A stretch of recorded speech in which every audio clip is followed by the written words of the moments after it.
அஸ்ஸலாமு அலைக்கும் வரஹ்மத்துல்லாஹி வபரகாத்துஹு.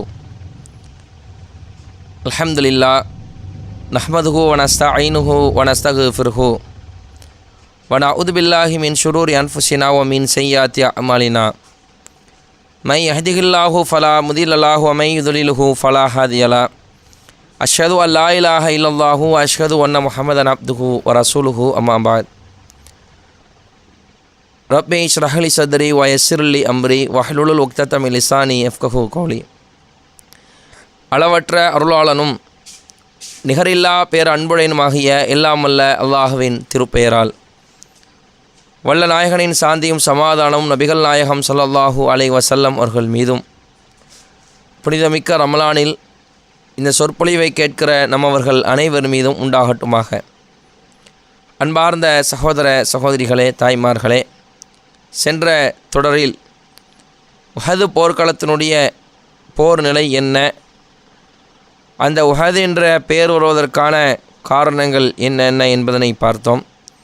அல்லாஹ்வுடைய தூதர் உஹது போர்க்களத்திற்கு எப்படியெல்லாம் கனவு கண்டார்கள், நபி தோழர்களை எப்படி தயார்படுத்தி சென்றார்கள், நயவஞ்சர்களுடைய துரோகங்கள் என்ன, யாரை படைத்தளபதியாக வைத்து மன கணவாயில் நிறுத்தி அதில் இஸ்லாமிய சமுதாயம் எப்படியெல்லாம் அல்லாஹுடைய தூதருடைய பேச்சை மீறியதனுடைய விளைவு, எப்படியான எதிர்ப்புகளை சந்தித்தார்கள், மேலும் ஹம்ஸா ரலியல்லாஹு அன்ஹு அவர்களுடைய அந்த கொலையும் அவரை கொலை செய்த வஹ்ஷி அவர்கள் இஸ்லாத்தை ஏற்றதும் நபிகளார் எப்படி எதிர்கொண்டார்கள் என்ற செய்தியெல்லாம் நாம் பார்த்தோம். குழப்பமான இந்த உஹது போர்க்களத்தில் முஸ்லீம் படைகள் எதிரி படைகளுடைய தான் செய்த தவறினுடைய விளைவு, இஸ்லாமிய படை எதிர்பாராத விதமாக பின்புறத்திலே தாக்கப்பட்டவர்களாக, சிதறடிக்கப்பட்டவர்களாக உஹது போர்க்களத்தில் காணப்பட்டார்கள். உடலாலும் உள்ளத்தாலும் வெற்றி நழுவிய காரணத்தினால் இஸ்லாமிய படை செய்வதறியாமல் திகைத்து கொண்டிருந்தார்கள். இப்படியான இந்த நேரத்தில் அல்லாஹ்வுடைய தூதர் ஸல்லல்லாஹு அலைஹி வஸல்லம் அவர்கள் பல நேரங்களில் தனித்து விடப்பட்டார்கள். ஹுதைஃபா என்ற ஒரு நபித்தோழர் அறிவிக்கிறார், மாகான யோமு உஹத் ஹுசிமல் முஷ்ரிகூன். உஹது போர்க்களத்தில் முஷ்ரிக்கின்கள் தோற்கிற அந்த நேரத்திலே ஃபசாஹ இப்லீஸ், புறமுதுகு காட்டி அவர்கள் ஓடுகிற அந்த வேளையில் இப்லீஸ் சப்தமிட்டான், கூச்சலிட்டான், ஐபாதில்லா, அல்லாஹ்வுடைய அடியார்களே என்று அவன் கூச்சலிட்டான். இப்படி கூச்சலிடும் பொழுது திரும்பி அவன் கத்தியதனுடைய அந்த விளைவு இஸ்லாமிய படையும் இணை வைப்பாளர்களும் அப்படியே ஒன்றோடு ஒன்று கலந்துவிட்டு யார் யார் யார் எந்த நபர் என்று அறியாமல் ஒருவருக்கொருவர் அவர்கள் தாக்கி கொண்டார்கள். அவள் அந்த நேரத்தில் ஹுதைஃபா என்பவர் ஃபனதர ஹுதைஃபா ஃபைதாஹு பி அபீஹில் யமான், பின்னாடி திரும்பி பார்க்கிறார்கள், அவருடைய தந்தையை, தன்னுடைய பெற்றெடுத்த தந்தையை இஸ்லாமிய படை தாக்க முனைவதை என்ன செய்கிறாரு ஒரு ஹுதைஃபா பார்க்குறார். பார்த்துவிட்டு ஐபாதில்லா, அல்லாஹ்வுடைய அடியார்களே, அபி அபி, என்னுடைய தந்தை என்று அவர் சத்தம் எழுப்புகிறார். ஃபமல்லாஹி மஹத்தஜசு ஹத்தா கத்தலுஹு, அதை அவர்கள் உணர்வதற்கு முன்பாகவே அவர்கள் என்னுடைய தந்தையை கொன்று விட்டார்கள். நீங்கள் யோசித்து பாருங்கள், சொந்த படையினாலே ஹுதைஃபா அவர்களுடைய சொந்த படை இஸ்லாமிய படையினாலேயே அவருடைய தந்தை அல் யமான் என்பவர் கொல்லப்பட்டு விட்டார். ஒரு மகனுடைய உள்ளம் எப்படி இருக்கும்? இன்றைக்கி நாம் இருக்கிறோம், நம்மை எத்தனை நபர்களோ முஸ்லீம்கள் காயப்படுத்துகிறார்கள் என்றால் நம்முடைய நிலை என்னவாக இருக்கிறது? நம்மளை திட்டினால் கூட நம்ம பழி வாங்கக்கூடியவர்களாக இருக்கிறோம். தவறு கிடையாது, நம்ம ஒருத்தர் வரம்பு மீறினால் நாம் வரம்பு மீறுவது என்பது மார்க்கத்தில் உள்ளதுதான். ஆனால் மன்னிப்பது என்பது ஒரு சிறந்த குணம் தானே. நீ அல்லாஹ்வுடைய தூதரை வரலாற்றில் எடுத்துக்கொண்டால், இப்போ நான் பின்வரக்கூடிய செய்திகளில் கூட நான் உங்களுக்கு விளக்குகிறேன். தன்னை பர்சனலாக யாரும் தாக்கும் பொழுது அல்லாஹ்வுடைய தூதர் பெருசாக ரியாக்ட் பண்ண மாட்டாங்க. கொள்கைக்கு ஒரு பிரச்சனை என்றால் அல்லாஹ்வுடைய தூதர் அவருடைய குரலை உயர்த்துவார்கள், யாரையும் தாக்க நினைப்பார்கள், போர் தொடுக்க நினைப்பார்கள். அதான் அல்லாஹ்வுடைய தூதர். அப்போ இந்த நேரத்தில் பாருங்கள், ஹுதைஃபா அவருடைய மனம் எப்படி இருக்கும்? தன்னுடைய தந்தை சொந்த இஸ்லாமிய படையினாலே தாக்கப்படும் பொழுதும் கூட கஃபரல்லாஹு லக்கும், அல்லாஹ் உங்களை மன்னிக்கட்டும், அல்லாஹ்விடத்திலே அதை பித்து விட்டு தெரியாமல் நடந்த நிகழ்வு தானே, அல்லாஹ் உங்களை மன்னித்து விடுவானாக என்று தன்னுடைய சகாக்களை மன்னிக்குகிற ஒரு பண்பை ஹுதைஃபா அவர்கள் பெற்றிருக்கிறார்கள். ஆனால் இன்றைக்கு வாழுகிற இஸ்லாமிய சமுதாயத்திடத்தில் மன்னிக்கிற குணம் என்பது இருக்கிறதா? பெற்ற தாயை எதிர்த்து பேசுகிறான், தந்தையை எதிர்த்து களமாடுகிறான், சகோதரியை எதிர்த்து களமாடுகிறான், அண்டை வீட்டாரை எதிர்த்து களமாடுகிறான். யாரையெல்லாம் இணைத்து வாழ வேண்டும் என்று இஸ்லாம் சொல்கிறதோ, சிறிய சிறிய பிரச்சனைக்காக, சிறிய வார்த்தை மோதலுக்காக, ஒரு மிஸ் அண்டர்ஸ்டாண்டிங்காக அந்த உறவுகளை தூக்கி எறிந்து சாலையில் நடந்து செல்லும் பொழுது முகம் திருப்பக்கூடிய சகோதரர்களை பார்க்க முடிகிறது. அண்ணன் தம்பிகளாக இருப்பார்கள், சொத்துக்கு அடித்து கொள்வார்கள். கேவலம் காசுக்காக இந்த உறவுகளை முறிக்கக்கூடியவர்களாக என்ன செய்வார்கள்? அவர்கள் இருப்பார்கள். சலாம் சொன்னால் பதில் சொல்லாதவர்களாக இருப்பார்கள். முகத்தை திருப்பி கொண்டு செல்லக்கூடியவர்களாக இருப்பார்கள். இவர்கள் அவர்களை அழைத்தால் அதற்கு அவர்கள் பதில் சொல்ல மாட்டார்கள். அவர்கள் இவர்களை எதுக்கும் விருந்துக்கு அழைத்தால் அதற்கு அவர்கள் பதில் கொடுக்க மாட்டார்கள். நோய்வாய்ப்பட்டால் நலம் விசாரிக்க மாட்டார். இவ்வளவு பகட்டுத்தன்மையாக பகமையுடனும் குரோதத்துடனும் எத்தனை இஸ்லாமியர்கள் நாம் சென்று கொண்டிருக்கிறோம். ஆனால் ஹுதைஃபா என்ற இந்த நபித்தோழருடைய நிலையை பாருங்கள். தன்னுடைய தந்தை யமான் என்பவர் கொல்லப்பட்டும் கூட இஸ்லாமிய படையை அவர் மன்னிக்கக்கூடியவராக இருந்தால், உருவா என்ற தாபி சொல்கிறார், ஃபமா ஜாலத் ஃபி ஹுதைஃபா மின்ஹு பக்கியத்தன் ஹைர ஹத்தா லஹிக்க பில்லாஹி. அல்லாவை சந்திக்கிற வரையிலும், இந்த சம்பவத்துக்கு பிறகு உருவா அவர்கள் சொல்கிறார்கள், ஹுதைஃபாவுடைய நிலை எஞ்சிய நாட்களிலும் இந்த ஹைராகவே இருந்தது, நல்ல விதமாகவே இருந்தார்கள். ஹத்தா லஹிக்க பில்லா, அல்லாவை சந்திக்கிற வரை, சாகிற வரைக்கும், மரணிக்கிற வரையிலும் நல்ல முறையிலே ஹுதைஃபாவை நாங்கள் கண்டோம். எந்த இடத்திலும் அவர் கோவப்பட்டதாக, இஸ்லாத்துக்கு மாற்றமாக வரம்பு மீறியவராக நாங்கள் பார்க்கவில்லை. அந்த அளவுக்கு பக்குவமான ஒரு மனிதனாகத்தான் நான் ஹுதைஃபாவை பார்க்கிறேன் என்று சொல்லி உருவா அவர்கள் சொல்கிற செய்தியும் நம்மால் புகாரியிலே பார்க்க முடிகிறது. போர் இப்படியான ஒரு நிலையில் சென்று கொண்டிருக்கிறது. குழப்பமான ஒரு சூழல். முஸ்லீம்களை அடிக்கிற ஒரு நிலையில் அப்படியே சிதறி இணைச்சார்கள். எல்லோரும் ஓடுகிறார்கள். பின்வாங்கி கொண்டு ஓடும் பொழுது இதில் ஒரு நபித்தோழர், கொல்லப்பட்ட ஷஹீதாக்கப்பட்ட நபித்தோழர்களில் ஒருவர் அனஸ் பின் நதுர் அவர்கள். அனஸ் பின் நதுர் அவர்களுடைய அந்த போர் நெறிமுறையை, போர் தைரியத்தை சொல்லாமல் உஹதை நம்மால் கடந்துவிட முடியாது. சாத் இப்னு முஆத் அவர்கள் இந்த சம்பவத்தில் இடம்பெறுகிறார்கள். அனஸ் ரலியல்லாஹு அன்ஹு அவர்கள் அறிவிக்கிறாங்க, காபா அம்மி அனசு இப்னு நதுர்.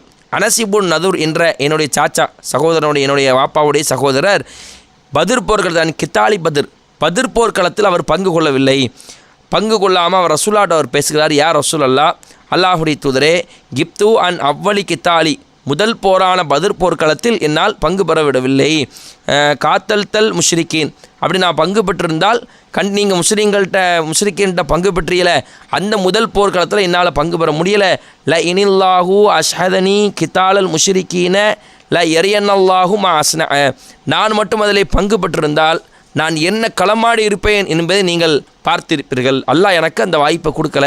ஏன்னா அல்லாஹ்வுடைய நம்ம பத்ர் போர்க்களத்தில் பார்த்தோம். அபு சுஃபியான் என்ற அந்த ஷாம் நாட்டிற்கு சென்ற அந்த வியாபார கூட்டத்தை எதிர்கொண்டவராகத்தான் போனாங்க. ஆனால் அங்கே போய் டக்குன்னு அபுஜகல் என்ற 1300 வீரர்களை சந்திக்கிற நிலை வந்தோடனே போதுமான ஃபோர்ஸ் இல்லாமல் தான் 310 வீரர்களை அல்லாஹ்வுடைய அழைச்சிட்டு போனாங்கண்டா. அப்படியான ஒரு கொஞ்சம் படையோடு தான் போனாங்க. அனஸ் பின் நதுரால் அதில் கலந்து கொள்ள முடியலை. ஆனால் ஃபலம்மா கானயோமு உஹது போர்க்களம் வந்த அந்த நேரத்திலே ஒன் கஷஃபல் முஸ்லீம்கள் என்ன செஞ்சாங்க? பின்வாங்கி கொண்டு ஓட ஆரம்பித்தார்கள். அப்போ அந்த அனஸ் பின் நதுர் அவர்கள் சொல்கிறாங்க, அல்லாஹும்ம இன்னி அகதிரு இலைக்க மிம்மா சன ஹா உலாய், யா அல்லாஹ், இந்த பின்வாங்கி ஓடுறாங்களே இந்த நபித்தோழர்களுடைய அந்த செயலுக்கு நான் அந்த செயலை விட்டு விலகியவன். இவங்க பின்வாங்கி ஓடுறாங்க, நான் அப்படி ஓடுறவன் இல்லை, இந்த செயலை விட்டு நான் விலகக்கூடியவன். அப்ரா இலைக்க மிம்மா சன ஆஹா உலாகி, இந்த முஷ்ரிக்கீன்கள் இருக்காங்கல்ல, இந்த செயலை விட்டு நான் விலகக்கூடியவனாக இருக்கிறேன். அந்த முஸ்லீம்களுடைய செயலுக்கு நான் அதை விட்டு தள்ளி நிற்கக்கூடியவனாக இருக்கிறேன் என்று அனஸ் பின் நதுர் அவர்கள் சொல்லிவிட்டு சும்மத்த கத்தம அவர்கள் முன்னோக்கி வருகிறார்கள். ஃபஸ்ட் அக்பலஹு சாத் இப்னு முஆத் என்ற ஒரு நபித்தோழரை பார்க்கிறார்கள். அனஸ் பின் நதுர் இப்படி வர்றாங்க. எல்லாரும் என்ன செய்கிறாங்க? புறமுதுகு காட்டி ஓடுறாங்க.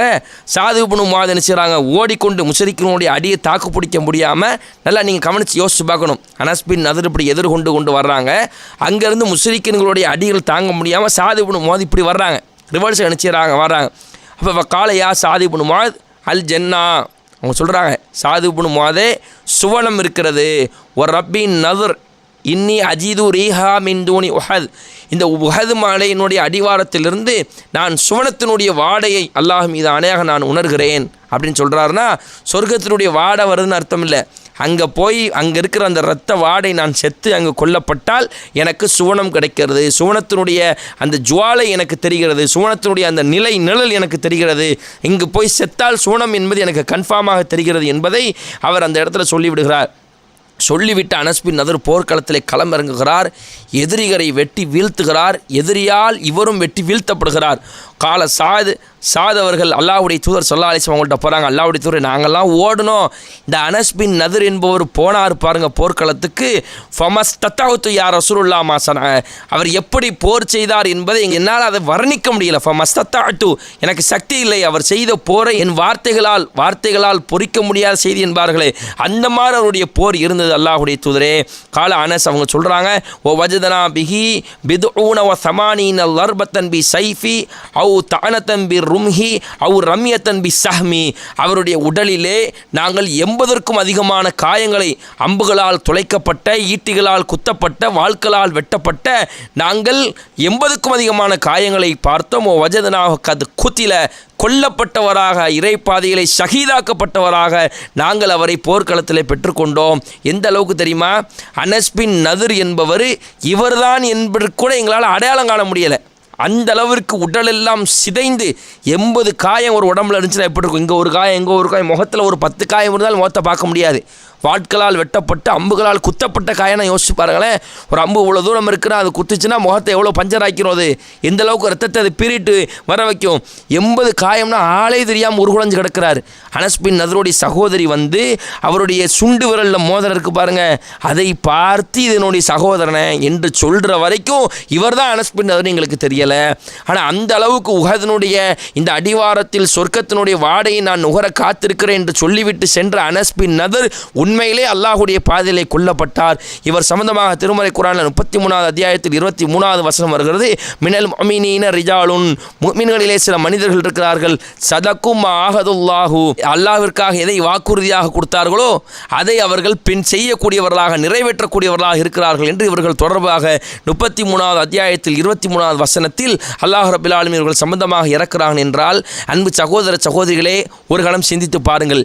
இறை பாதைக்காக தன்னுடைய உயிரை விடுவதற்கு அது சாதாரண மாதிரி அல்ல. 80க்கும் நெருக்கமான காயங்கள், வாட்களால், அம்புகளால், ஈட்டிகளால் குத்தப்பட்டு, துளைக்கப்பட்டு, இரத்த வெள்ளங்களிலே தன்னுடைய உயிரை அனஸ் பின் நதர் அவர்கள் விட்டார்கள் என்றால், பத்ரிலே கலந்து கொள்வதற்கான ஒரு வாய்ப்பு இல்லை. உஹதிலே நான் கலந்து கொண்டு என்னுடைய வீரப்போரை நான் காட்டுவேன் என்று சொர்க்கத்திற்காக அவர் இவ்வளோ பெரிய செயலை செய்கிறார் என்றால், இன்றைக்கு அல்லாஹ்வுடைய தூதர் ஸல்லல்லாஹு அலைஹி வஸல்லம் சொர்க்கத்திற்காக எத்தனையோ செயலை நமக்கு சொல்லியிருக்கிறார்களே, அந்த சோனத்திற்கு செல்ல வேண்டும் என்பதற்காக நாம் அமல் செய்கிறோமா? நாம் தொழுகிறோமா? நாம் நம்முடைய உபரியான நோன்புகளை அமைத்துக் கொள்கிறோமா?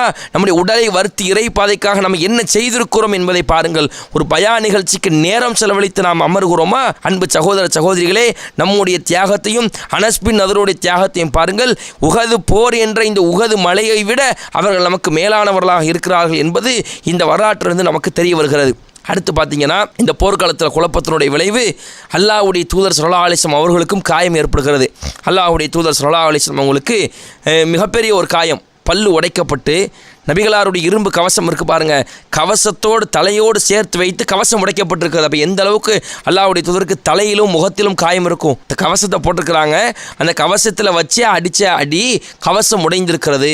ரசூலுல்லாஹ்வுடைய பல்லுலாம் பேர்ந்திருக்கிறது. அப்போ என்ன செய்கிறாங்க? ஃபாத்திமா ரலியல்லாஹு அன்ஹா என்ன செய்கிறாங்கன்னா, அப்படியே இந்த ரத்தத்தை துடைக்கிறார்கள். நபிகளாருடைய மருமகன் ஃபாத்திமாவுடைய கணவர் அலி ரலியல்லாஹு அன்ஹு என்ன செய்கிறாங்கன்னு சொன்னால், ஒரு தண்ணீரில் கவசம் இருக்குது பாருங்க, கவசம், அந்த கவசத்தில் தண்ணீரை எடுத்து கொண்டு வந்து அல்லாஹ்வுடைய தூதருடைய அந்த பற்களிலும் முகத்திலையும் மூட்டுகளால் யோசித்து பாருங்கள். அந்த ஹபீப் முஹம்மது நபி ஸல்லல்லாஹு அலைஹி வஸல்லம் சந்திரனை போட அவருடைய முகம் பொழியக்கூடிய அந்த அல்லாஹ்வுடைய தூதருடைய பல்லும் வாயும் உடைக்கப்பட்டு இரத்தங்கள் பீறிட்டு ஓடினால் நபித்தோழர்களுக்கு எப்படியான ஒரு நிலைமைகள் இருக்கும்? நீங்கள் யோசித்து பாருங்கள். தண்ணீரை ஊற்றி அப்படியே கழுவி கொண்டிருக்கிறார்கள். கழுவுகிற அந்த வேலையில் நீங்கள் பார்த்தீங்கன்னா அப்படியே ரத்தம் அதிகமாக செல்கிறது. உடனே ஃபாத்திமா அவர்கள் ஒரு பாயை எடுத்து அதை அப்படியே தேய்த்து கரித்து அதில் வர்ற அந்த சாம்பலை எடுத்து என்ன செய்கிறாங்க? அல்லாஹ்வுடைய தூதர் ஸல்லல்லாஹு அலைஹி வஸல்லம் காயத்திலே வைக்கிறார்கள். வைத்து விட்டு பார்க்கும் பொழுது அல்லாஹ்வுடைய தூதர் ஸல்லல்லாஹு அலைஹி வஸல்லம் ஒரு வேகம் வந்துருச்சு.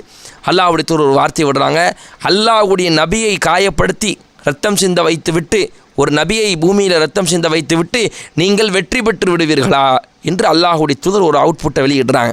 நீங்கள் யோசித்து பாருங்கள். அல்லாஹ்வுடைய தூதருடைய கவசம் உடைக்கப்பட்டதை ரப்புல் ஆலமீன் அறிவான். அல்லாஹ்வுடைய தூதர் முகம் உடைக்கப்பட்டதை ரப்புல் ஆலமீன் அறிவான். அல்லாஹ்வுடைய தூதருடைய பல் உடைக்கப்பட்டு இரத்தம் வந்ததை அல்லாஹ் அறிவான். அல்லாஹ்வுடைய தூதருக்கு தன்னுடைய மகளும் மருமகனும் சேவகம் செய்ததை அல்லாஹ் அறிவான். பாயை கரைத்து சாம்பலாக ஆக்கி அந்த காயத்தில் வைத்ததை அல்லாஹ் ரப்புல் ஆலமீன் அறிவான். எதற்கும் வகி இறக்காத அந்த இறைவன் அல்லாஹ்வுடைய தூதர் ஸல்லல்லாஹு அலைஹி வஸல்லம், நீங்கள் யோசிச்சு பாருங்க, முஹம்மது என்ற தன்னுடைய சொந்த அட்ரஸை கூட சொல்லவில்லை, அப்துல்லாஹ் இப்னு முஹம்மது என்று கூட சொல்லவில்லை. அல்லாஹ்வுடைய நபியை காயப்படுத்தி விட்டு இந்த கூட்டம் எப்படி வெற்றி கொள்ளும் என்று சொன்னார்கள். 3வது அத்தியாயம் 128வது வசனத்தை அல்லாஹ் அருளுகிறான். லைஸ லக மினல் அம்ரி ஷைஉன், நபியே ஆட்சி அதிகாரத்தில் உமக்கு எந்த பங்கும் இல்லை. அவு யதூப அலைஹிம், அல்லாஹ் அவர்களை மன்னிக்கலாம். அவு யுஅذிபஹும், அல்லாஹ் அவர்களை தண்டிக்கலாம். ஃபஇன்னஹும் ஸாலிமூன், அவன் அநியாயக்காரன் தான், ஆனால் தண்டிப்பதும் மன்னிப்பதும் என் கையில் இருக்குது. உங்களை அடிச்சிட்டாங்கிறதுக்காக அவனை நான் தண்டிக்கணுமா?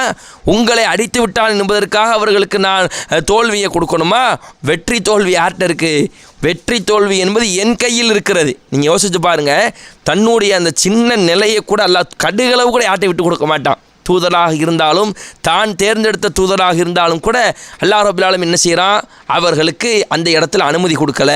தூதர் என்று பாராமல் அந்த இடத்தில் அல்லாஹ் தூக்கி அவர்களை எரிந்து கண்டன வசனங்களை அல்லாஹ் ரப்பல் ஆலமீன், நபியே ஆட்சி அதிகாரத்தில் உமக்கு எந்த பங்கும் இல்லை என்று அல்லாஹ் ரப்பல் ஆலமீன் சொல்கிறான் என்றால் நீங்கள் சிந்தித்து பாருங்கள். இன்றைக்குள்ள இஸ்லாமிய சமுதாயம் தர்காக்களுக்கு செல்கிறார்கள். அல்லாஹ்வுக்கு கொடுக்க வேண்டிய ஆற்றலை தர்காக்களுக்கு கொடுக்கிறார்கள். அல்லாஹ்வுக்கு கொடுக்க வேண்டிய ஆற்றலை அவுலியாக்களுக்கு கொடுக்கிறார்கள். சமாதி வழிபாடு செய்கிறார்கள். அங்கு சென்று பிரார்த்தனை செய்கிறார்கள். அங்கு சென்று அழுவுகிறார்கள். அங்கு சென்று நேர்ச்சை செய்கிறார்கள். அதற்கு பின்னுக்கு இன்னைக்கு ஒரு கூட்டம் திரிகிறதா இல்லையா? யோசித்து பாருங்கள். இளைஞர்களில் ஒரு பட்டாளமே திரிகிறான். இவன் கொள்கையை தர்காவை ஆதரித்து போகிறானே இல்லை, இவனுடைய நோக்கம் இன்டென்ஷன் வேறு. ஆனால் வாகனத்தை எடுத்துக்கிட்டு பறந்துடுறான் தர்காவை பார்க்க. தர்காவில் உள்ள கூட்டமெல்லாம் நீங்கள் யோசித்து பாருங்கள். தமிழகத்தை எடுத்துக்கோங்க. தமிழகத்தில் தர்காவுடைய கூட்டமெல்லாம் நம்பிக்கை சார்ந்த கூட்டமாக, இந்த அவுலியா தருவாருங்கிற கூட்டமாக 120 பேருக்கு தான் அந்த நம்பிக்கை. மீதி 80 பேர் நாங்கள் சுற்றி பார்க்க போகிறோம், அங்கே உள்ள அந்த விளையாட்டுகளை ஃபன் பண்ண போகிறோம் என்று போவார்கள். நீ யோசிச்சு பாரு. அல்லாஹ்வுடைய ஆற்றலில் ஒரு சின்ன கடுக காயம் பட்டு ரத்தம் சிந்திய நேரத்தில் ஒரு வழியில் கோபத்தில் அல்லாஹ்வுடைய ஒரு பயன்படுத்தும் பொழுது அங்கே அல்லாஹ் செக் பாயிண்ட் வைக்கிறான் என்றால் இவன் அல்லாஹ்வுக்கு இணை இருக்கு என்கிறான். அல்லாஹ்வை போன்ற அவுலியா கேட்பார் என்கிறான். அல்லாஹ்வை போன்ற இடத்துல பிரார்த்தனை செய்யலாம் என்கிறான். அல்லாஹ்வை போன்ற அங்கே நேர்ச்சை செய்யலாம் என்கிறான். அல்லாஹ்வுக்கு செய்கிற சஜிதாவை அங்கு செய்யலாம் என்கிறான். நபிகளார் கபருக்கு மேல் தலைக்கு மேல் கபரை உசத்தக்கூடாது என்றார்கள், உசத்தி வைத்திருக்கிறான். கபரிலே வணக்க வழிபாடு செய்யக்கூடாது என்றால் செய்து கொண்டிருக்கிறான். இத்தனை தடையை மீறி அல்லாஹ்வுக்கு இணையாக ஒரு நிலையை அவன் செய்யும் பொழுது இன்றைக்கு இஸ்லாமிய இளைஞர்களை பறந்து நீங்கள் அங்கு செல்கிறீர்களே, அல்லாஹ்வுடைய இணைக்கு நீ துணை நிற்கிறாயா? அல்லாஹ்வுக்கு இணை வைக்கிற காரியத்திற்கு நீ ஆள் சேர்க்கிறாயா? அதற்கு வலு சேர்க்கிறாயா என்பதை நீ சிந்தித்து பார்க்க வேண்டும். தூதருக்கே தூயவனுடைய எச்சரிக்கை இந்த அளவுக்கு இருக்கிறது என்றால் இது போன்ற செயல்களில் ஈடுபடக்கூடிய நமக்கு எப்படி இருக்கும் என்பதை இஸ்லாமிய சமுதாயம் சிந்தித்து பார்க்க வேண்டும். அன்பு சகோதரர்களை, இன்னும் நீங்கள் ஒரு படி மேலே பாருங்கள். தமிழகத்தில் பல இடங்களில் மௌலிது ஓதுகிற காட்சியை நம்மால் பார்க்க முடியும். அல்லாஹ்வுடைய தூதரிடத்திலே பாவ மன்னிப்பு, அந்த கஃபாருல் ஹத்தாயா, எங்களுடைய பாவத்தை மன்னிக்கக்கூடியவர்களே. அல்லாஹ் சொல்லுகிறான் குர்ஆனில், ஒமை யக்ஃபிரு ذுனூப இல்லல்லாஹ், அடே அல்லாஹ்வை விடுத்து பாவத்தை மன்னிக்கக்கூடியவன் யார் என்று அல்லாஹ் கேட்கும் பொழுது, இல்லை எங்கள் நபி எங்களுக்கு மன்னிப்பார் என்று மௌலிது வரிகளை ஓதுகிறார்களே பள்ளிவாசலில் இருந்து கொண்டு. அதுக்கு சில பேர் நீங்கள் செல்றீங்களே, நீங்கள் யோசிச்சு பாருங்கள். தூதருக்கே தன்னுடைய அந்த அதிகாரத்தில் துருவை அல்லாஹ் கொடுக்கவில்லை என்றால் நாமெல்லாம் எம்மாத்திரம் என்பதை இஸ்லாமிய சமுதாயம் புரிந்து கொள்ள வேண்டும். இந்த போர்க்களத்திலே அல்லாஹ்வுடைய தூதருக்கு கண்டித்து அல்லாஹ் ரப்பல் ஆலமீன் இப்படி ஒரு வசனத்தை இறக்குகிறான். இன்னும் இந்த போர்க்களத்தினுடைய நிலையை நீங்கள் அப்படியே அஸ்யூம் பண்ணி நீங்கள் பார்த்தால் உங்களுக்கு புரியும். சாத் இப்னு அபி வக்காஸ் அவர்களுக்கான ரோல். அல்லாஹ்வுடைய தூதர் ஸல்லல்லாஹு அலைஹி வஸல்லம் அவர்களை பாதுகாக்கிறார்கள். அல்லாஹ்வுடைய தூதர் தன்னுடைய அம்பை எடுத்து சாத் இப்னு அபி வக்காஸ் அவர்களிடத்தில் கொடுக்குறாங்க. 2-3 விற்களை அம்பில் வச்சு அடிக்கிறது பேர் வில்லு, வச்சு குறிபாத்து அடிக்கிறது பேருக்கு அம்பு. 2-3 விற்களை இழுத்து என்ன செய்கிறாங்க? சாத் இப்னு அபி வக்காஸ் அவங்க உடைத்து விடுகிறார்கள். நபிகளாரை பாதுகாப்பதற்காக அவர்கள் அம்பு எய்து கொண்டிருக்கிறார்கள். அல்லாஹ்வுடைய தூதர் சொல்கிறாங்க, என் தாயும் தந்தையும் உங்களுக்கு அர்ப்பணாகட்டும், வன்த அபி ஓ உம்மி, நீங்கள் அம்பு எய்யுங்கள் என்று அல்லாஹ்வுடைய தூதர் சொல்கிற செய்தி நம்மால் புகாரியிலே பார்க்க முடிகிறது. தல்ஹா இப்னு உபைதுல்லா என்ற ஒரு நபித்தோழர் என்ன செய்கிறார்? அல்லாஹ்வுடைய தூதரை பாதுகாப்பதற்காக கேடயத்தை எடுத்துக்கொண்டு எதிரிகள் அம்புகளால் துளைக்கும் பொழுதும் எதிரிகள் வாட்களால் வெட்டும் பொழுதும் தன்னுடைய கையை வைத்து கேடயத்தை வைத்து அல்லாஹ்வுடைய தூதரை பாதுகாக்கிறார். அதனுடைய விளைவு அவருடைய கை சேதப்பட்டு செயலிழந்து போய் இருக்கிற நபித்தோழர்களிடத்தில் காட்கிறார். அல்லாஹ்வுடைய தூதரை பாதுகாக்கிற நிலையில் என்னுடைய கையை பார்த்தீர்களா, என் கையினுடைய நிலைமையை பாருங்கள் என்று தல்ஹா இப்னு உபைதுல்லா அவருடைய கை குறித்த அந்த செய்தி நம்மால் பார்க்க முடிகிறது. அடுத்து ஒரு புறத்தில் பார்த்தால் அல்லாஹ்வுடைய தூதரை பாதுகாப்பதற்காக அபு தல்ஹா ரலியல்லாஹு அன்ஹு அவர்கள் வக்கான Abu Talha ரஜுலன் ramyeon ஷதீதன் Abu Talha என்ற நபித்தோழர் கடுமையான அம்பு எய்வதில் தேர்ச்சி பெற்றவராக இருந்தால் அந்த நேரத்தில் 2-3 அம்புகளை அந்த விற்களை அவர் உடைத்து எறியக்கூடியவராக இருந்தால் அந்த அளவுக்கு ஃபாஸ்ட்டாக அம்பு அடித்து கொண்டே இருக்கிறார். அது உடைந்து விடுகிறது என்ற செய்தி நம்மால் காண முடிகிறது. வக்கான ரஜுலு எமுர்ரு மஹு பி ஜாபத்தி மினன் நபுல் அம்பு கூட்டிலிருந்து அம்பு எடுத்துக்கொண்டு எந்த மனிதன் சென்றாலும் அல்லாஹ்வுடைய தூதர் சொல்வார்கள் உன்ஷுர் ஹாலி அபித்தல்ஹாவிடம் இதை நீங்கள் கொடுங்கள், அபுதல்ஹாவிடம் நீங்கள் கொடுங்க. வக்கால யுஸ்ரிஃபு நபி ஸல்லல்லாஹு அலைஹி வஸல்லம் எந்துரு இலா கௌமி அந்த கூட்டத்தார்களை அபுதல்ஹா அடிக்கிற அந்த அம்பு என்பது எதிரி கூட்டத்தார்களை தாக்குகிறதா என்பதை அல்லாஹ்வுடைய தூதர் எட்டி பார்க்கும் பொழுது அபுதல்ஹா அவர்கள் சொல்கிறார்கள் பி அபி வ அன்த உம்மி, அல்லாஹ்வுடைய தூதரே என் தாயும் தந்தையும் உங்களுக்கு அர்ப்பணமாகட்டும், லா துஷ்ரிஃபு நீங்கள் தயவு செய்து நீங்கள் எட்டி பார்க்காதீர்கள். அல்லாஹ்வுடைய தூதரே யுசீபுக்க சஹ்முன் மின் சிஹாமில் கௌம் அந்த கூட்டத்தாருடைய ஏதேனும் ஒரு அம்பு கூட உங்களை தாக்கிவிடக்கூடும். ஆனால் அந்த கூட்டத்தாருடைய அம்பு எப்போ உங்களை தாக்கும் தெரியுமா? நகரி தூண நகரிக்க என் மார்பு உங்களுடைய மார்புக்கு கேடயமாக இருக்கிறது. அப்படி எதிரிகளுடைய அம்பானது உங்களை தாக்க வேண்டும் என்றால் இந்த இடத்தில் நான் சதைப்பிண்டமாக கீழே விழுந்தால் மட்டும்தான் அந்த அம்பு உங்களை தாக்கும். அல்லாஹ்வுடைய தூதரே நான் உங்களிடத்தில் இருக்கிற நேரத்தில் உங்களுக்கு அரணாக இருக்கிற நேரத்தில் உங்களுக்கு பாதுகாப்பாக இருக்கிற நேரத்தில் நிச்சயமாக அந்த கூட்டத்தினுடைய ஒரு அம்பு கூட உங்களை தாக்காது என்று அல்லாஹ்வுடைய தூதர் ஸல்லல்லாஹு அலைஹி வஸல்லம் அவர்கள் சொல்லுகிற செய்தியை அவர்களுக்கு அபுதல்ஹா அவர்கள் சொல்லுகிற செய்தியை நம்மால் புகாரி என்ற ஹதீஸ் கிரந்தத்தில் பார்க்க முடிகிறது. எந்த அளவுக்கு நபித்தோழர்கள் தன்னுடைய கையை இழந்து தன்னுடைய உயிருக்கு நிகரான எவ்வளவு கொடுக்க முடியுமோ உயிரை கொடுத்த நபித்தோழர்கள் இருக்கிறார்கள். அந்த அளவிற்கு தியாகம் செய்து என்ன செய்கிறாங்க, இந்த நபித்தோழர்கள்லாம் தங்களுடைய தியாகத்தை மிகைத்து செய்து கொண்டிருக்கிறார்கள் என்பதை ஹதீஸ்களில் நம்மால் பார்க்க முடிகிறது. அடுத்து அல்லாஹ்வுடைய தூதர் ஸல்லல்லாஹு அலைஹி வஸல்லம் அவர்களை பார்த்தால் ரஐத்து ரசூலுல்லாஹி ஸல்லல்லாஹு அலைஹி வஸல்லம் அல்லாஹ்வுடைய தூதரை நான் பார்த்தேன். யௌமு உஹது போர்க்களத்திலே பார்த்தேன். மஅஹு ரஜுலானி 2 மனிதர்களோடு அல்லாஹ்வுடைய தூதர் ஸல்லல்லாஹு அலைஹி வஸல்லம் அவர்கள் வந்தார்கள். அந்த 2 மனிதர்கள் யார் என்றால் சியாபு பீல் கே அஷத்துல் கிதால் போரில் கருமையான போர் செய்தவர்களைப் போன்று அவர்கள் போர் செய்து கொண்டிருந்தார்கள். அவர்களை நான் மேற்கொண்டு எந்த இடத்திலும் பார்க்கவில்லை. வெண்ணிறை ஆடை அணிந்தவர்களாக அல்லாஹ்வுடைய தூதருக்கு வலதுபுறமாகவும் இடதுபுறமாகவும் வந்தார்கள். முஸ்லீம் என்ற ஹதீஸ் புத்தகத்திலே பார்க்க முடிகிறது. ஜிப்ரீலும் மீகாயிலும் அல்லாஹ்வுடைய தூதர் ஸல்லல்லாஹு அலைஹி வஸல்லம் இடத்தில் மனித தோற்றத்தில் வந்தார்கள் என்ற செய்தி. என மலக்குகளை மனிதர்கள் கண்களால் பார்க்க இயலாது, மனித தோற்றத்தில் என்ன செய்யலாம், பார்க்க முடியும். அதுக்கு இது ஒரு சான்றாக இருக்கிறது. அல்லாஹ்வுடைய தூதருக்கு வலதுபுறமும் இடதுபுறமும் ஜிப்ரீல் மீகாயில் என்ற 2 மலக்குமார்கள் வந்தார்கள் இந்த போர்க்களத்திலே என்ற செய்தியை நம்மால் பார்க்க முடிகிறது. பொதுவாக அல்லாஹ் ரப்பில் ஆலமீன் இந்த சமுதாயத்திற்கு உடல் ரீதியாகவும் என்ன செய்கிறான், இந்த போர்க்களத்தில் உதவி செய்கிறான். புகாரில் 4068வது செய்தியை பாருங்கள். அபுதல்ஹா ரலியல்லாஹு அன்ஹு அவங்க அறிவிக்கிறாங்க, குன்து ஃபீமன் தகஷாஹூன் ஆசு யௌம் உஹது போர்க்களத்திலே தூங்கியவர்களுடன் நானும் இருந்தேன். அந்த நேரத்தில் அந்த ஒரு ஹாட்ஸ்பாட்டில் கூட தூக்கத்தை அல்லாஹ் கொடுக்குறான். தூக்கம் எவ்வளோ முக்கியம் என்பதை நான் உங்களுக்கு பின்னாடி விளக்குகிறேன். அப்போ அல்லாஹ் தூக்கத்தை கொடுக்குறான். ஹத்தா சக்கத்த சைஃபி மீன் எதி மிராரன் மீண்டும் என்னுடைய கையிலேருந்து எந்த அளவுக்கு நான் தூங்கிட்டோம்னா போர்க்களத்தில் நிற்கும் பொழுது கொஞ்ச நேரம் அப்படியே தூங்குகிறோம், என் கையிலிருந்து வாள் உருவி கீழே விழுகிறது. எஸ்குத்து அது கீழே விழுகிறது. வா ஆஹிதுஹு அதை நான் பிடித்துக் கொள்கிறேன். வா எஸ்குத்து வா ஃப ஆஹிதுஹு அதை கீழே விழுகிறது நான் பிடிக்கிறேன். இப்படி 2-3 தடவை அது நடந்து விட்டது. அந்த அளவுக்கு எங்களுக்கு அல்லாஹ் நிம்மதியாக சிறு தூக்கத்தை தந்தான். தூக்கம் என்பது இன்றைக்கி நிம்மதிக்கான உரியது. இன்றைக்கி இஸ்லாமிய சமுதாயத்தை எடுத்துக்கொண்டால் தூக்க விஷயத்தில் ரொம்ப ஒரு பொடுபோக்குத்தனமாக இருக்கிறார்கள். அல்லாஹ் ரப்பில் ஆலமீன் இந்த இரவை பற்றி சொல்லும் பொழுது அல்நாக்கும் லைல லிபாசா இந்த இரவை நாம் ஆடையாக ஆக்கியிருக்கிறோம் என்று ஒரு இடத்திலே பேசுகிறான். இந்த இரவை ஓய்வாக நாம் ஆக்கியிருக்கிறோம் என்று ஒரு இடத்திலே பேசுகிறான். பகலை உழைக்கிற பருவமாக ஆக்கியிருக்கிறோம். இன்றைக்கி இரவில் ஓய்வெடுப்பதற்கான நேரத்தை இரவாக ஆக்கிக்கொள்ள வேண்டும். வேலை செய்வதற்கான நேரத்தை பகலாக ஆக்கிக்கொள்ள வேண்டும். இதை மனுஷன் பழகிக்கணும். ஏன்னா இரவு பகலை படைத்தவன் அல்லாஹ், மனிதவனை படைத்தவன் அல்லாஹ், தூக்கத்தை கொடுப்பவன் அல்லாஹ், தூக்கத்திலிருந்து நமக்கு மீண்டும் ரூஹை கொடுப்பவன் அல்லாஹ்.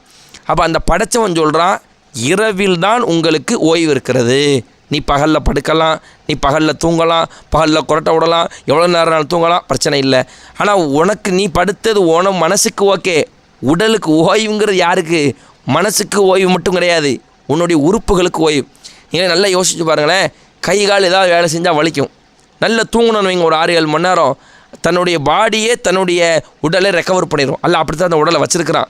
முடிஞ்ச அளவுக்கு நம்ம மருத்துவமனைக்கு போக அவனோட உடல் என்ன செஞ்சுக்கிறோம், அது சரி செய்யக்கூடிய நிலையில் தான் வச்சுருக்கிறான். அதுக்கு போதுமான தூக்கம், ஓய்வு என்பது தேவை. ஆனால் இன்றைக்கி பார்க்குற ரமலான் காலத்தில் கூட இஸ்லாமிய சமுதாயம் இரவு தூக்கத்தை தொலைத்து கொண்டிருக்கிறார்கள். இரவு தூக்கத்தை தொலைப்பதில் ஒரு பிரயோஜனம் இருக்குது. இரவில் நின்று தொழுவுரிய அல்லாஹ்வுடைய தூதருடைய தொழுகை மாதிரி கடைசி அந்த இரவில் நின்று தொழுவதாக இருக்கட்டும், அல்லது முன்னாடி இஷாவுக்கு அப்புறம் இருந்து நீங்கள் தொழுவதாக இருக்கட்டும், நீண்ட நேரம் நீங்கள் தொழுவுறீங்க அப்படின்னா பிரச்சனை இல்லை. தொழுது விட்டு அப்புறம் நீங்கள் தூங்குறீங்க, அல்லாஹ்வுடைய தூதர் அப்படி தான் செய்வாங்க. அப்புறம் அல்லாஹ்வுடைய தூதர் தஹஜ்ஜுக்கு எழுந்து என்ன செய்வாங்க, அந்த இரவு தொழுகையை அவர்கள் தொடர்வார்கள்.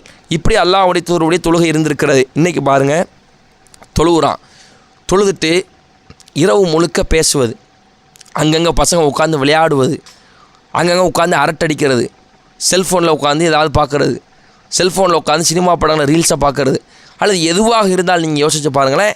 இரவை இப்படி தொலைக்கலாமா? தொலைச்சிட்டு சகரை சாப்பிட்டு படுத்துடுறான். சுபு தொழுகை எங்கடான்னு கேட்டால் சுபு கிடையாதான். சுபுவோட சகர் முக்கியமாக. இரவு தொழுகை தொழுகிற இஸ்லாமிய சமுதாயம் சுபு தொழுகைக்கு இல்லை. அப்போ இந்த சமுதாயத்துக்கு எது ஃபர்லு எது சுன்னானே இன்னும் நம்ம விளங்காமல் இருக்கிறோம். இரவு தொழுகை தொழுலன்னா பிரச்சனையா? இரவு தொழுகை தொழுதா போனஸ் நன்மை இருக்குது, அதிகமான நமக்கு தரஜா உயர்த்தப்படும். கடமையான தொழுகை தொழுன்னு வைங்க, நரகத்துக்கு போயிடுவோம். நம்ம கடமையான தொழுகை தொழாமல் உறங்கியவருடைய நிலை தலை நசுக்கப்படுது. சொர்க்கத்திலே தலை நசுக்கப்படும், நரகத்தில் தான் நமக்கு நசுக்கப்படும். அப்போ கடமையான தொழுகை எதுன்னு தெரியலை, சுன்னத்தான தொழுகை எதுன்னு தெரியல, எதுக்கு அதிக முக்கியத்துவம் கொடுக்கணும், எதுக்கு நம்ம ரெஸ்ட் எடுத்து அந்த உடலுடைய தேவையை அதிகப்படுத்த. நாளைக்கு காலைல வேலை இருக்குன்னு வைங்க, முக்கியமான ஒரு ஆளுக்கு அப்பாயின்மெண்ட் இருக்குன்னா நைட்டு தூங்கிடுறான். ஏன்? காலைல கொஞ்சம் பிரிஸ்காக இருக்கணும். ஆனால் அப்போ ரப்புல் ஆலமீனை காலைல சுபுவுக்கு சந்திக்கணுங்கிறதுக்காக தூங்கக்கூடிய சமுதாயமாக இருக்கான்னு பார்த்தா இல்லை. பெண்களாக இருந்தாலும் ஆண்களாக இருந்தாலும் தொலைபேசியில் என்ன செய்கிறாங்க, தங்களுடைய நேரங்களை இன்ஸ்டாகிராம், ஃபேஸ்புக் என்று அதில் செலவழிக்கக்கூடியவர்களாக இருக்கிறாங்க. இந்த போர்க்களத்தில் பாருங்கள், இப்படி இப்போ நம்மளே ஒரு முக்கியமான வேலை இருக்கும், இரவு நேரத்தில் நம்ம தூங்க மாட்டோம், தூக்கத்துக்கு முக்கியத்துவம் கொடுக்க மாட்டோம். ஒரு மணி நேரம் தானே, ஒரு 2 மணி நேரம் தானே முழிச்சு நம்ம இருந்துக்கிறோம் நினைப்போம். போரில் தூங்குறது எப்படி இருக்குன்னு வச்சு பாருங்கள். அப்போ மனுஷனுக்கு தூக்கம் எவ்வளவு முக்கியம் என்பதனை இந்த உஹது போர்க்களம் நமக்கு என்ன செய்கிறது, உணர்த்தி காட்டுகிறது. இந்த போர்க்களத்தில் உங்களுக்கு இன்னொரு விஷயத்தையும் நம்ம தெளிவுபடுத்த இருக்கிறோம். அல்லாஹ்வுடைய தூதர் ஸல்லல்லாஹு அலைஹி வஸல்லம் இந்த போர்க்களத்தினுடைய ஆரம்ப நிலையை நீங்கள் பார்த்தீங்கன்னா, அல்லாஹ்வுடைய தூதருடைய கனவுல என்ன கண்டாங்க, தன்னுடைய வாட்களை அல்லாஹ்வுடைய தூதர் அசைப்பார்கள். அப்படி அசைக்கும் பொழுது அந்த வாளினுடைய முனிப்பகுதி என்ன செஞ்சிச்சு, உடையக்கூடியதாக இருந்துச்சு. மீண்டும் அல்லாஹ்வுடைய தூதர் ஸல்லல்லாஹு அலைஹி வஸல்லம் அதை அசைக்கும் பொழுது அந்த வாளினுடைய முனிப்பகுதி என்ன செஞ்சிச்சு, சேரக்கூடியதாக இருந்துச்சு. இதை வைத்து அல்லாஹ்வுடைய தூதர் ஸல்லல்லாஹு அலைஹி வஸல்லம் என்ன சொன்னாங்கன்னா, ஆரம்பத்தில் இஸ்லாமிய சமுதாயத்திற்கு ஒரு துன்பம் ஏற்படும், பிறகு இஸ்லாமிய சமுதாயத்துக்கு என்ன செஞ்சு அந்த துன்பத்தின் மூலமாக பிறகு நன்மை இருந்துச்சு என்ற ஒரு தகவலை நமக்கு பார்க்க முடிகிறது. நீங்கள் யோசித்து பாருங்கள், இந்த உஹது போர்க்களத்தில் ஆரம்பத்தில் இவர்களுக்கு பட்ட அந்த கஷ்டம், அந்த 50 பேர் தவறு செஞ்சாங்கல்ல, அந்த தவறு செய்கிற அந்த வேளையில் ஒரு 70 நபித்தோழர்கள் கொல்லப்பட்டிருக்கிறாங்க. பின்னாடி என்னென்ன நபித்தோழர்கள் எப்படி கொல்லப்பட்டாங்கிறதை நம்ம பின்னாடி பார்ப்போம்.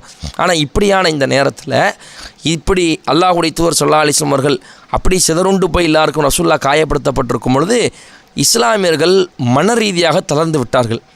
என்னடா இப்படி நம்ம போர் வெற்றின்னு வந்துச்சே, கனிமத்து பொருட்களை எடுக்க போன நமக்கு இப்படி ஒரு அடியா? கனிமத்து பொருட்கள் என்ன அர்த்தம்? போரினுடைய முடிவு. எதிரிகள்லாம் ஓடி போய் செதறி கடந்த அந்த பொருளை எடுக்க சென்றவர்களுக்கு எதிரிகள் மீண்டும் வந்து தாக்கினார்கள் என்ற அந்த மன ரீதியான அந்த விஷயத்தை அவங்களால தாக்கு பிடிக்க முடியல. மனசு பாதிப்புக்குள்ளாய் செயலிழந்து போனவர்களாக இருந்தார்கள். இந்த நேரத்தில் ஒரு வதந்தி பரவுகிறது, அல்லாஹ்வுடைய தூதருக்கு அடி உதைகள் பட்ட உடனே ரத்தம் வந்த உடனே நபிகளார் இறந்து விட்டார்கள் என்ற அந்த செய்தி என்ன செய்கிறது, பரவ ஆரம்பித்து விடுகிறது. அந்த நேரத்தில் நீங்கள் யோசித்து பாருங்கள், நபித்தோழர்கள் அப்படியே செயலிழந்து போயிட்டாங்க. இணை வைப்பாளர்களுடைய அந்த வெறிகள் அதிகரித்து கொண்டே இருக்கிறது. ஏன்? இந்த தூதருக்காகத்தான் நம்ம வந்தோம், அல்லாஹ்வுடைய தூதரோடு தானே போருக்கு வந்தோம், அல்லாஹ்வுடைய தூதருக்காகத்தானே களத்தில் இருக்கிறோம். ஆனால் இப்படியான நிலையில் அல்லாஹ்வுடைய தூதர் இல்லையா, அல்லாஹ்வுடைய தூதர் இறந்து விட்டார்களா, எப்படி இருக்கும் அந்த நபித்தோழர்களுக்கு? இப்படியான நிலையில் இருக்கும் பொழுது அல்லாஹ்வுடைய தூதர் இல்லைன்ட்டு வந்தோடனே ரொம்ப மனம் துவண்டு போயிட்டாங்க. துவண்டு போன அந்த நேரத்தில் அல்லாஹ் ரப்பில் ஆலமீன் அவர்களை சரிப்படுத்தும் விதமாக அல்லாஹ்வுடைய தூதரை கண்களில் காட்டுகிறான். நபிகளார் இறக்கவில்லை, அது போலிதான், அது அவதூறு தான் என்று சொன்னோடனே மீண்டும் ஒரு உத்வேகத்தில் என்ன செய்கிறாங்க, அந்த நபித்தோழர்கள் செயல்படுவதை நம்மால் பார்க்க முடிகிறது. அந்த நேரத்தில் அல்லாஹ் இறக்கிய வசனம், ஒமா முஹம்மதன் இல்லா ரசூல், இந்த முகமது என்பவர் தூதரை தவிர வேறு இல்லை. கது ஹலத் மின் கப்லிக் ருசூல், இவருக்கு முன்னால் பல தூதர்கள் இறந்து விட்டார்கள். அஃபையும் மாத்த அவ் குத்திலையின் கலபுத்துமல் ஆக்காபிக்கும், முகமது இறந்து விட்டாலோ கொல்லப்பட்டு விட்டாலோ நீங்கள் வந்த மார்க்கத்திலே திரும்பி போயிடுவீங்களா? முகமதுக்காகவா நீங்கள் வந்தீங்க? இந்த கொள்கையில் நம்ம யாருக்காக இருக்கணும்? எந்த பேச்சாளருக்காகவும் இருக்கக்கூடாது, எந்த ஒரு அறிஞருக்காகவும் நம்ம இருக்கக்கூடாது, எந்த ஒரு ஜமாத்துக்காகவும் இருக்கக்கூடாது, தாய் தந்தைக்காகவும் இருக்கக்கூடாது. ஏன்? பர்சனலாக முகம்மது என்ற அட்ரஸுக்கு, நபிங்கிறது வேற, முகம்மது என்பதற்காக கூட நம்ம இந்த கொள்கை எடுக்கக்கூடாது. அல்லாஹ் அலா லில்லாஹி தீனுல் ஹாலிஸ், களப்பற்ற மார்க்கத்திற்கு சொந்தக்காரன் அல்லாஹ். அந்த அல்லாஹ் தூதரை பின்பற்ற சொன்னனால தான் நம்ம நபியை நம்ம என்ன செய்கிறோம்? நம்ம முகமது நபியை நம்ம நேசிக்கிறோம், பின்பற்றுறோம். அப்போ அல்லாஹ்வுக்காக இந்த கொள்கையில் இருக்கும் பொழுது முகமது இறந்து விட்டால் நீங்கள் போயிடுவீங்களா, மனம் தளர்ந்துருவீங்களா என்று அல்லாஹ் ரப்பில் ஆலமீன் ஒரு வசனத்தை நமக்கு இந்த இடத்துல இறக்கி காட்டுகிறான். அப்போ முதல்ல உள்ள கவலை என்னவென்றால், மிகுந்த கவலை, ஆக கனிமத்து பொருட்களை எடுக்க போன நமக்கு இப்படியான அடி உதைகளா, இப்படி வெற்றி வரக்கூடிய அந்த நேரத்தில் இப்படி பல மனிதர்கள் சஹாபாட்கள் கொல்லப்பட்டு இரத்த வெள்ளத்தில் கிடக்கிறார்களே என்ற நிலையில் ரொம்ப பாதிக்கப்பட்டிருக்கும் பொழுது அதைவிட பெருங்கவலை அவர்களை ஆட்கொள்கிறது. முகமது நபியை இறந்து போயிட்டாங்கன்னு. முகமது நபியை இறந்துட்டு நம்ம என்னடா போகிறோன்னு சொல்லி பெரும் கவலையில் இருக்கும் பொழுது முகமது நபி உயிரோடு இருக்கிறாங்க என்பதை அல்லாஹ் காட்டும் பொழுது இந்த நபித்தோழர்களுக்கு எல்லா கவலையும் பறந்தோடி அவர்கள் புது ரத்தம் பாய்ச்சப்பட்டவர்களாக அவர்கள் செயல்படுகிறார்கள். இதை அல்லாஹ் 3வது அத்தியாயத்தில் 153வது வசனத்தில் சொல்லும் பொழுது, இது துஸ்ஐதூன ஒலா தலூன அலா அஹதிர் ஒரு ரசூல், அல்லாஹ்வுடைய தூதர் உங்களை அழைத்து கொண்டிருக்கும் பொழுது நீங்கள் ஏறி சென்றதை நீங்கள் நினைத்து பார்த்து கொள்ளுங்கள் என்று சொல்லிவிட்டு அல்லாஹ் சொல்கிறான். ஃபஅஸாபக்கும் கம்ம பிகம், அன்றைய தினத்தில் கவலைக்கு மேல் உங்களுக்கு ஒரு கவலை நாம் பரிசளித்தோம். ல கைலா தஹசனு அலாமா ஃபாத்தக்கும், தவறிய வெற்றிக்காகவும் வலாமா அசாபக்கும், உங்களுக்கு ஏற்பட்ட அந்த சிரமத்திற்காகவும் அல்லாஹ் என்ன செஞ்சான்? உங்களுக்கு கவலைக்கு மேல் இன்னொரு கவலையை கொடுத்து உங்களை சரி செய்கிறான் என்று 3வது அத்தியாயத்தில் உள்ள இந்த வசனத்தில் நம்மால் பார்க்க முடிகிறதுனா, அன்பு சகோதரர்களே, இந்த உஹது போர்க்களத்தில் அல்லாஹ் இறக்கிய இந்த வசனம் மிகுந்த ஒரு அறிவியல் உண்மையை நமக்கு எடுத்து சொல்கிற ஒரு வசனம். நீங்கள் சிந்திச்சு பாருங்கள். மனிதனை படைத்த இறைவன், மனிதனுடைய குலூபை உள்ளங்களை படைத்த அந்த இறைவன் சொல்கிறான், மனிதனுடைய உள்ளம் எப்படிப்பட்ட உள்ளம் தெரியுமா? மனிதனுடைய உள்ளத்தை பற்றி சொல்லும் பொழுது, இந்த உள்ளம் சிறு கவலை கொள்ளும். ஆனால் இந்த சிறு கவலையை போக்க வேண்டும் என்றால் பெரும் கவலை ஒன்று வந்துவிட்டால் மனுஷன் இந்த சின்ன கவலையை மறந்துடுவான். இதை மனசை ஆய்வு செய்கிற, சைக்காலஜிக்கலாக ஆய்வு செய்கிற சைக்காட்டிஸ்ட் சொல்கிறாங்க, ஒரு மனுஷனுக்கு சின்ன கவலை இருந்துச்சுன்னா எங்கள்கிட்ட வரும்பொழுதே சின்ன ஒரு பிரச்சனையோடு வருவாங்க. அவங்களுக்கு நாங்கள் பெரிய பிரச்சனை இருக்கிற மாதிரி சொல்லுவோம். அப்போ அவன் என்ன செய்வான்? எல்லாத்தையும் மறந்துடுவான். இப்போ ஒருத்தர் போகிறாருன்னு வைங்க, சுகர் இருக்குதே அப்படிங்கிற கஷ்டத்தில் போகிறாரு. சுகர் இருக்குதா டெஸ்ட் பண்ணி பார்த்துட்டு, ஆமாங்க உங்களுக்கு சுகர் 200 இருக்குது அப்படின்னா, என்னடா இவ்வளோ நாள் நல்லா இருந்தாமே நமக்கு சுகர் வந்துருச்சுன்னு ரொம்ப ஒரு வருத்தப்படுறாரு. இப்போ மருத்துவர்கள் என்ன செய்வாங்கன்னா, உதாரணத்துக்கு நம்மளை சரி பண்ணுற மன ரீதியாக, மனம் என்பது உண்மைதான். அல்லாஹ் ஒருத்தர் சொன்னாங்க, உங்கள் உடம்பில் ஒரு சதை துண்டு இருக்கிறது, அது சரியானால் ஏனைய எல்லா விஷயங்களும் சரியாகிவிடும். அலா அறிந்து கொள்ளுங்கள் வஹியல் கல்ப், அது உள்ளம் என்றார்கள். உள்ளத்தை நீங்கள் சீர்படுத்த கற்றுக்கொண்டீங்கன்னா உடலில் உள்ள எல்லா பிரச்சனைகளும் சரியாகிவிடும். மருத்துவத்தில் இது முக்கியத்துவம் வாய்ந்த உண்டு. அப்போ நீங்கள் யோசித்து பாருங்கள், அந்த நேரத்தில் ஒரு மருத்துவர் என்ன செய்கிறாருன்னா, சுகர் இருக்குதா அப்போ பார்க்கும்பொழுது அவர்கிட்ட ஸ்கேன் பண்ணி அவங்களுக்கு டெஸ்ட் பண்ணி பார்க்கும்போது சொல்கிறாரு, உங்களுக்கு ஒரு கட்டி மாதிரி இருக்குதே, இந்த கட்டியை நம்ம டெஸ்ட் பண்ணி பார்ப்போமா. உதாரணத்துக்கு நான் சொல்கிறேன், இப்படி நடக்கலாம் இல்லை, ஒரு உதாரணத்துக்கு புரியுற மாதிரி சொல்லணும்னா, இந்த கட்டியை கொஞ்சம் பார்த்தா கேன்சர் கட்டி மாதிரி இருக்கு அப்படின்னு ஆள் உடஞ்சிருவார். என்னடா சுகரே நம்மளால் தாங்க முடியலை, நமக்கு கேன்சரா அப்படின்ட்டு தொலை ஆரம்பிப்பார், ஓத ஆரம்பிப்பார், துவாச்சி ஆரம்பிப்பார், எல்லா புலம்போடு இருக்கும்.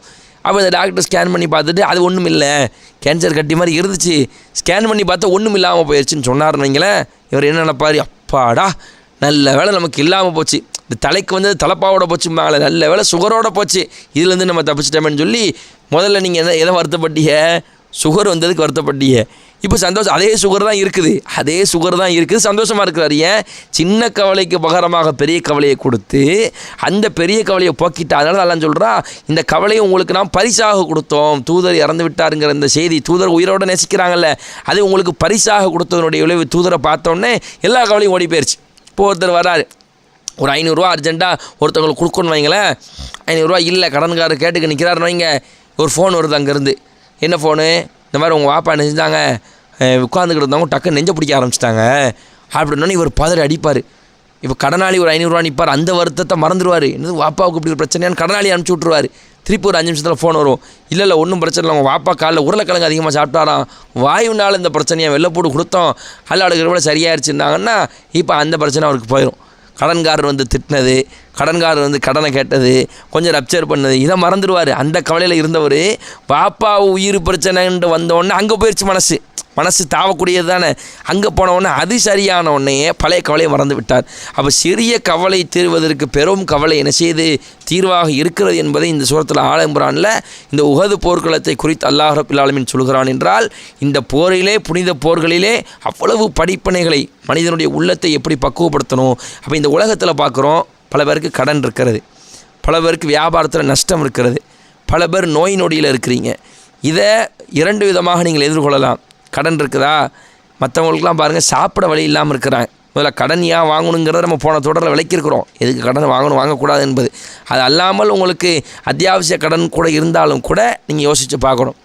அப்படியா, எத்தனை பேர் சாப்பிட வழி இல்லாமல் இருக்கிறாங்க, ஒருவேளை சாப்பாடு கூட வழி இல்லாமல் பிச்சை எடுக்கக்கூடியவங்களாம் இருக்கிறாங்க. எல்லாம் நம்மளை சிறப்பிச்சு வச்சுருக்கிறான். இப்படி நீங்கள் மனசை செஞ்சுக்கலாம், தேர்த்திக்கலாம். இப்போது வியாபாரத்தில் நஷ்டமா, என்னடா இவ்வளோ முதல் போட்டு இவ்வளோ சிந்திச்சோம், சரி அல்ல அவ்வளோதான், நாடு இருக்கிறான், எல்லாம் விதியை பொறுத்து தானே நம்முடைய நாட்டத்தின் பிரகாரம் போவோம். இப்படி நீங்கள் ஒரு பாசிட்டிவ் சைனை வச்சு உங்களுடைய மனசை தேர்த்திக்கலாம். மனுஷனை 2 விதமாக கையாளணும், பாசிட்டிவ் அண்ட் நெகட்டிவ். இப்போது அடுத்து ஒரு பிரச்சனை வருது, நோய் நொடியாக இருக்குதா, எத்தனையோ பேர் மவுத்தா போகிறாங்க, நமக்கு எல்லாம் இணைஞ்சிருக்கிறான், பேரங்க குட்டி பிள்ளைகளெல்லாம் பார்க்கறதுக்கு ஒரு வாய்ப்பை கொடுத்துருக்குறானே, பரவாயில்ல இந்த நோயை நம்ம சமாளிச்சுக்கிட்டு வாழ்கிறோமே, எத்தனையோ பேருக்கு என்ன நோயின்னு தெரியாமல் செத்துடுறாங்களே, அப்படிங்கிற அதை வச்சு நம்ம பாசிட்டிவை வச்சு மனசை தேர்த்திக்கலாம். நெகட்டிவை வச்சு நீங்கள் தேர்த்தலாம். அதான் அந்த உகது போர்க்களம்னு சொல்லுது. வேறு ஒரு கவலை வச்சு அதை போக்குறது. என்ன கவலை, என்னடா இப்படி நோய் இருக்குதா, என்ன இப்படி பொருளாதாரத்தில் நஷ்டம் இருக்குதா, என்ன இப்படி கடன் இருக்குதா, வியாபாரத்தில் நட்டம் இருக்குதா. அப்போ மனுஷன் யோசிக்கணும், இங்கே வியாபாரத்தில் நட்டம் கடன்கிறது பிரச்சனை இல்லை, யார்ட்டையாவது வாங்கி காலத்தை ஓட்டிடலாம். மறுமையில் நட்டமானால் நம்ம என்ன செய்ய? மறுமை என்ற அச்சத்தையும் கவலையும், கபர் என்ற கவலையும் அச்சத்தையும் நீங்கள் கொண்டு வந்துட்டிங்கன்னா உலகத்தில் உள்ள கவலை போயிடும். ஆனால் இது யாருக்கு போகும் தெரியுமா? யார் மறுமையும் கபரை உண்மையில் அஞ்சுறாரோ, இறைவனை அஞ்சக்கூடியவராக, இந்த நோம்பே அதுக்கு தானே அல்லக்கும் தத்தக்கும், இறைவனை அஞ்சுறதுக்கு தானே. உண்மையிலே இறைவனை அஞ்சக்கூடியவர்களாக இருந்தோம்னா அது போயிடும் நமக்கு. இறைவனுடைய மறுமையாச்சு கபராச்சு, அதெல்லாம் இல்லை நான் ஹராமத்தான் தான் இருப்பேன், என்னுடைய வாழ்க்கை இருப்பேன்னா உங்களுக்கு இந்த கவலைக்கு மேலே கவலை, இது கவலையே கிடையாது. உங்களுக்கு மறுமையை கவலைப்பட தான் வாழ்க்கையை திருப்பியில. மறுமை கவலை இருந்தால் தான் ஹராமுக்கு போயிருக்க மாட்டீங்கள. மறுமை கவலை இருந்தால் தான் சரியாக நம்ம இருந்திருப்போமே தொழுகையில். அப்போ மறுமை கவலைப்படக்கூடிய சகோதர சகோதரிகளாக இருந்தால் உங்களுக்கு ஒரு கவலையை கொண்டு வாங்க, உண்மையான கவலை தான். ஆனால் உங்களுக்கு இது அந்த இடத்துல ஒரு டிட்டோ மாதிரி என்ன செய்யுங்க. ஆக மறுமையில் நம்முடைய நிலைமை என்ன? இன்றைக்கி கணவர் இருக்கிறாரு, பிள்ளை இருக்கிறான், மறுமையில் நம்மளை யார் என்ன காப்பாற்றுவா? இன்றைக்கி கடன் போடுறோம், சரி இதை நம்ம தொலைச்சிட்டு போயிடலாம், மறுமையில் மாட்டிக்கிட்டால் நம்ம என்ன செய்ய என்று இந்த சிறு கவலையை போக்குவதற்கு அந்த பெரும் கவலையை நீங்கள் கொண்டு வந்தீங்கன்னு சொன்னீங்கன்னா உங்களுக்கு உலகத்தில் உள்ள அந்த டென்ஷனெல்லாம் ஃப்ரீ ஆயிரும். பாசிட்டிவாகவும் அதை நீங்கள் வைக்கலாம், அல்லாஹ் உலகம் நாடு இருக்கிறா அப்படின்ட்டும் போகலாம். மறுமையையும் கபரையும் வைத்த கபருடைய வாழ்க்கையில் நம்ம என்ன செய்ய போகிறோம், ஒவ்வொரு நபித்தோழர்களுடைய நிலையும் எப்படி இருக்குது, நம்ம எப்படி இருந்திருக்கிறோம் என்ற ஒரு நிலையை நீங்கள் யோசித்து பார்த்து உங்களுக்கு நீங்களே மறுமை குறித்த கவலையை கொண்டு வந்தால் உலக ரீதியான இந்த கவலைகள்லாம் போய்விடும் என்ற அந்த செய்தியை நம்மால் பார்க்க முடிகிறது. இதில் இறுதியாக பார்த்தீங்கன்னா நபித்தோழியர்கள் ஆயிஷா ரலியல்லாஹு அன்ஹா, உம்மு சுலைம் ரலியல்லாஹு அன்ஹா, உம்மு சலித் ரலியல்லாஹு அன்ஹா, இது போன்ற நபித்தோழியர்கள் காயம்பட்ட உஹது வீரர்களுக்கு பணிவிடை செய்த செய்தி நம்மளால் புகாரில் பார்க்க முடிகிறது. இந்த 3 நபித்தோழர்கள் என்ன செய்கிறாங்கன்னா, தோல் பையில் தண்ணீரை எடுத்துக்கொண்டு அதை தன்னுடைய தோல் பூஜத்தில் சுமந்து கொண்டு காயம்பட்டு அங்கங்கே கிடப்பாங்கள, உட்காந்துருப்பாங்களாம், எந்திரிக்க முடியாமல் அவங்களுடைய வாயில் போய் என்ன செய்வாங்க, அந்த தண்ணீரை ஊற்றி அவர்களுக்கு நீர் புகட்டினார்கள்.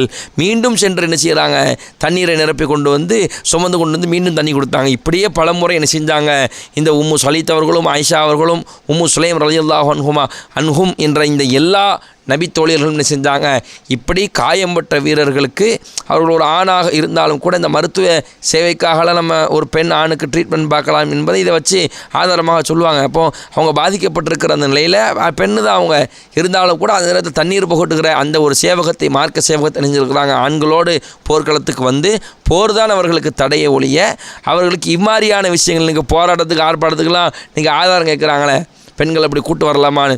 போர் தடையாக இருந்த அந்த நேரத்தில் கூட பெண்மணிகள் போருக்கு என்ன செஞ்சாங்க, போருக்கு வந்து கூட சேவகம் செஞ்சுருக்கிறாங்க என்ற செய்தி நம்மளால் பார்க்க முடிகிறது. அப்போ இம்மாதிரியான மார்க்க விடயங்களில் பெண்கள் பங்கு பெறுவதில் எந்த ஒரு பிரச்சனையும் இல்லை.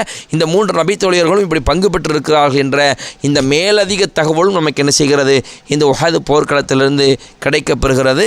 அன்பார்ந்த சகோதர சகோதரிகளே, இது போன்ற வரலாறுகளை கேட்பது நம்முடைய நோக்கமில்லை. வரலாறுகளை கேட்டு நம்முடைய வரலாறை நாம் எப்படி செதுக்கப் போகிறோம், வருங்கால வரலாற்றினை நாம் எப்படி ஆக்கிக் கொள்ளப் போகிறோம் என்பதை சிந்தித்து பார்ப்பதற்காகத்தான் இது போன்ற உரைகளை நாம் ஏற்படுத்தி கொண்டிருக்கிறோம்.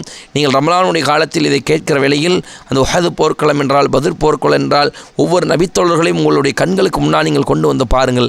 அவர்கள் செய்த தியாகத்தை உங்களுக்கு முன்னால் கொண்டு வந்து பாருங்கள். நம்முடைய நிலை என்னவாக இருக்கிறது என்பதனை நமக்கு மிக தெளிவாக புரிந்து கொள்வோம். அந்த அடிப்படையில் அன்பு சகோதர சகோதரிகளே, உஹது போர்க்களினுடைய இன்னும் அடுத்தடுத்த நிலைகள், உஹது போர்க்களம், உஹதுக்கு அடுத்து ஒரு போர்க்களம் அஹஸாப், அந்த உஹதுக்கும் அஹஸாபுக்கும் மத்தியில் நடந்த சில நிகழ்வுகள் எல்லாம் நமக்கு படிப்பினையாக அல்லாஹ் நாடினால் இன்ஷா அல்லாஹ் அடுத்த தொடரில் நாம் உங்களுக்கு வழங்க இருக்கிறோம். அல்லாஹ் ரப்பில் ஆலமீன் நம்முடைய ஈமானை சரிவர உறுதி பெறக்கூடிய ஈமானாக ஆக்கி அருள் புரிவானாக என்று கூறிக்கொண்டவனாக இந்த உரையை நிறைவு செய்கிறேன். வாஹிர் தவான் அல்ஹம்துலில்லாஹி ரப்பில் ஆலமீன். அஸ்ஸலாமு அலைக்கும் வரஹ்மத்துல்லாஹி வபரகாத்துஹு. அல்லாஹு அக்பர், அல்லாஹு அக்பர்.